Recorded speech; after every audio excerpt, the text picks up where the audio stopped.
Welcome to qnawire. So over here we're requested to provide a full arrow pushing mechanism for the following reaction. In this case, as you can see, the addition of the bromine ion is going to be towards this carbon atom. And we're told that the reaction mechanism is going to follow an SN1 procedure. So in this case, the main question would be why we don't get a tertiary carbocation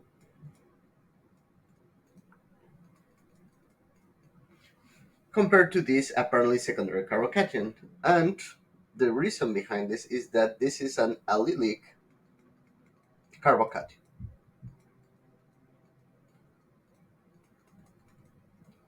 While normally a regular allylic carbocation would be comparable in stability to a secondary carbocation, meaning two different R's over here, what occurs here is that we have a tertiary allylic carbocation in the final structure.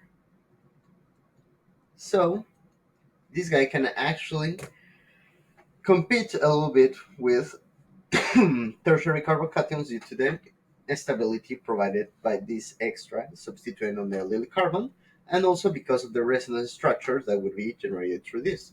This comes from the fact that the resonance corresponding for this tertiary allylic carbocation, you can see this as being in resonance as well with, let me put the arrows in red. This would be in resonance with the following structure,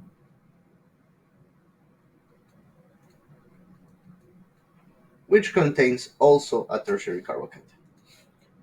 So now that we have understood why this carbocation is going to be more stable than the tertiary carbocation, what we're going to look at is at the full reaction mechanism. So the first step of our reaction mechanism is going to be the SN1 first step, which is the generation of the carbocation by the removal of the iodine ion.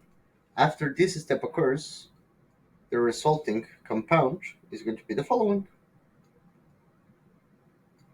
We have here the double bond, and in this case we have our carbonate with a positive charge.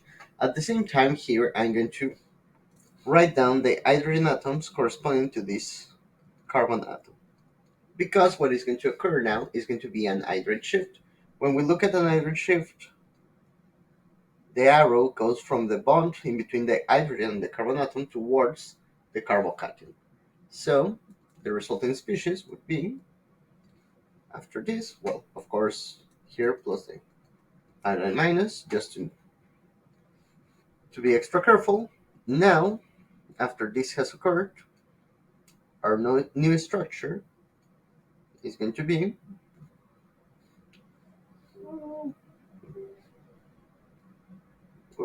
like this. Now over here, I don't only have the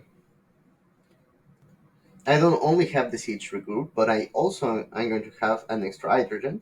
And here I have two options. I have the one with we're going to have essentially a racemic mixture in between the methyl group going up, which is the first two cases, and the methyl group going down, which corresponds to the other two cases. And the carbocation, now it is going to be on this position. The final step is going to be the bromine attacking this carbocation, producing our final product.